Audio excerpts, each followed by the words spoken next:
एक रंगीन और हंसी से भरे शहर फनीलैंड में तीन खास दोस्त रहते थे।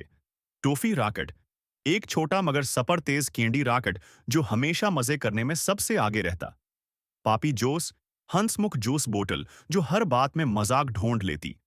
कुकी च्यूज, एक नर्म दिल बस्कट जो सबकी मदद करने में खुशी महसूस करता।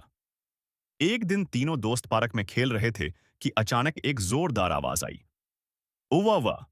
ये आवाज बल्यूबेरी बलवन की थी, जो दरख्त की ऊंची शाख में फंस गया था।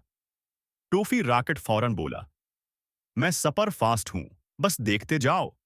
वो पूरी रफ्तार से उड़ा, मगर शाख से टकराकर बूम नीचे गिर गया। सब हंस पड़े, मगर बलियोबीरी बिलवन अब भी ऊपर फंसा रहा। पापी जोस ने कहा, दोस्तों, रफ्तार से ज्यादा अक्ल की जरूरत है। आओ मिलकर सोचते हैं। कुकी च्यूज ने एक पल्लान बनाया। सबने छोटे छोटे गुब्बारे बांधे और उनकी मदद से एक बड़ा नरम जाल तैयार किया। पापी जूस ने हल्की हवा छोड़ी, जाल आहिस्ता आहिस्ता ऊपर गया और बुलियोबीरी बलुअन को आराम से नीचे ले आया। बुलियोबीरी बलुअन खुश होकर बोला, वाह, तुम सब ने मिलकर कमाल कर दिया। सबक, मॉरल, अकेला हीरो बनने के बजाय मिलकर सोचना और एक दूसरे की मदद करना सबसे बड़ी ताकत है।